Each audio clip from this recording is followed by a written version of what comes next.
find that reserve? Where does that come from, do you think, Tyson? It comes from deep down within my soul. A true bred born fighting man who never quits, never says die. And if I was ever going to jack it, it wouldn't have been in a boxing ring. It'd have been when I was suffering with mental health. I was on the verge of suicide. That's when I'd have quit. But I didn't quit on myself, and I didn't quit on the world. That's why I'm back here to tell the story. I want them all, every heavyweight in this country, because I know I can do it. The doctor said to me, Dad, he said, right, he's here, but he's not very strong or he's not very big. You're an interesting story, man, because not just because of your personality, but because you've come back from mental illness and you're very, very open about it. Yeah. You know, I think that's a very unique thing. Right? I remember when you beat Klitschko and won the title, and then you kind of went off the rails, and I thought you were just partying.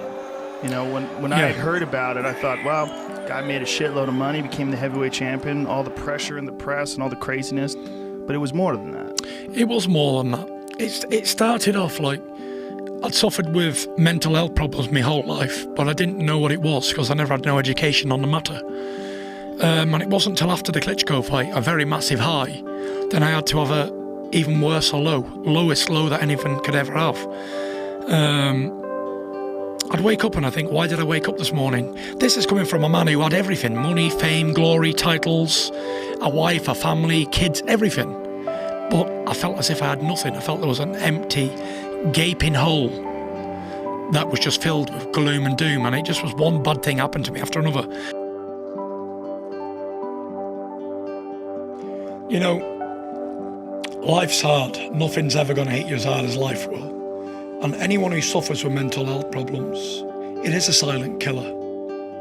Kills more people every year than most other things. Of men under 35, it's the biggest killer on earth. And I was no different. You know, you're thinking heavyweight champion of the world, guy who's on top of everything, he must be happy, right?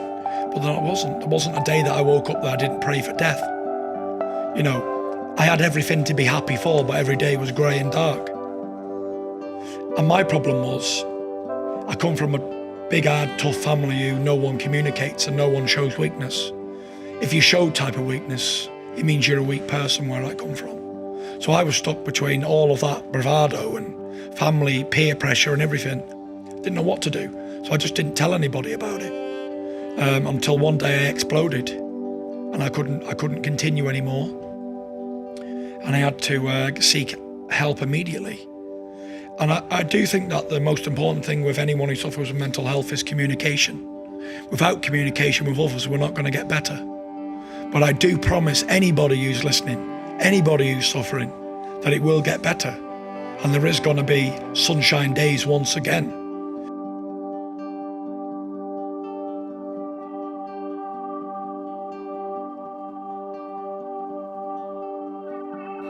Some people will say, oh, well, it's attention seeking or whatever. But unless you've experienced what I'm saying, it's sort of impossible to understand where I've been or where I've come from. And it just went from bad to worse. I hit the drink heavily on a daily basis. I hit the drugs.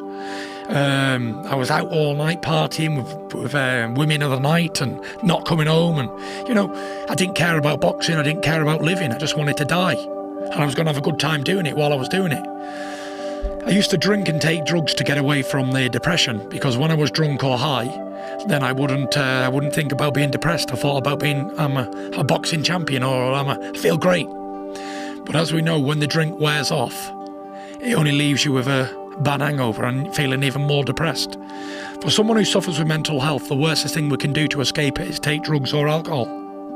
But yeah, that's the most common approach. And that's the common approach because people, we don't know. Because it's not spoke about. And this is where I want to spread the word on mental health, so when other people are in this position in the future, they know where to go and they know what to do, because there's a blueprint.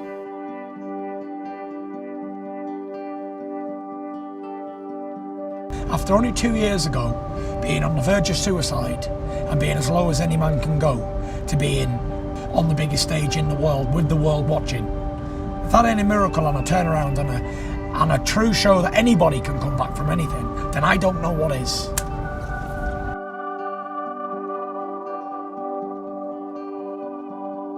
when you're waking up and you don't want to live anymore, you know, it's hard for me to say sat here because I'm not thinking in that mindset anymore.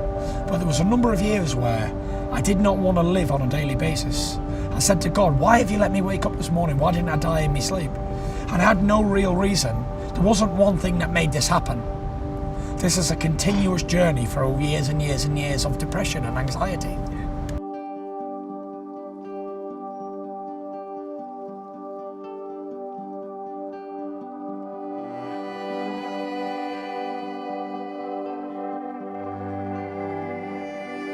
It wasn't after the fight. I'd been suffering with it my whole life. You know, I was a little boy and I didn't know what this feeling was. I used to feel horrible, terrible, feel like I was being left behind or something was wrong, and even though nothing was wrong. And I later found out, 27 years later, that it was anxiety that I've been suffering with my whole life. The feeling that something's about to happen and nothing happens. Me, I was on the way to a bridge doing 160 miles an hour in a high performance car. And I was 100% certain this was the day that I was going to end it all. 2016, 28 years old, I was undefeated world heavyweight champion. And I'm on a one-way ticket to death. And just before I hit this bridge, I heard a voice in my mind say, don't do this. This is not what you're going to do, because think about your kids going to grow up with no father. Everyone's going to say you're a weak person. No. And I pulled the car over immediately and I was shaking. And I called for help immediately. My father came and collected me.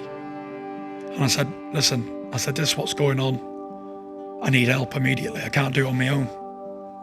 And I went and got help. And without the help, I wouldn't be here today, that's for sure. The question I usually get is, how did you defeat mental health?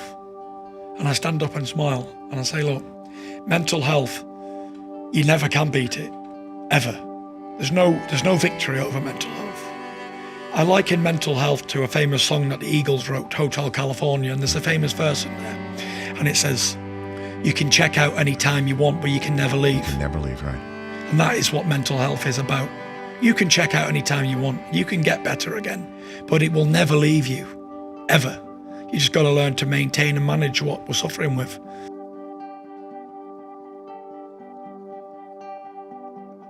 After every high, there's going to be a massive low. And I did. I couldn't control it. I knew it was coming, but couldn't stop it. It was like a steam train rolling at 100 miles an hour and trying to stand in front of it, no stopping it. I was a shadow of my former glory. I looked in the mirror and I was, what's the word? What could I, embarrassed, ashamed, let down, disappointed. There isn't a word that I could use that's worse enough that I could say. I looked at myself and I thought, you're a failure. But at this time, I still wasn't educated on mental health. I'm still thinking that I'm a piece of and, you know, I'm a weak person and all these type of things that are running through my mind all the time.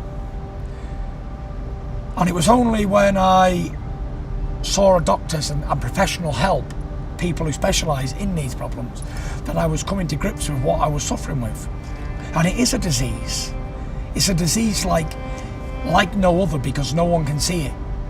I want them to see that there is a light at the end of the tunnel, because no matter what they're going through in their life right now, I've already been there and done it, and will continue to go down that same path until the day that I die.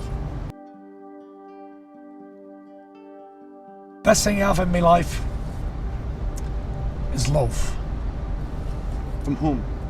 From my family, from my wife, my kids. I don't think you can get anything better than love. If you can really be loved and really love people, there is no better than that. Nothing can come close to it.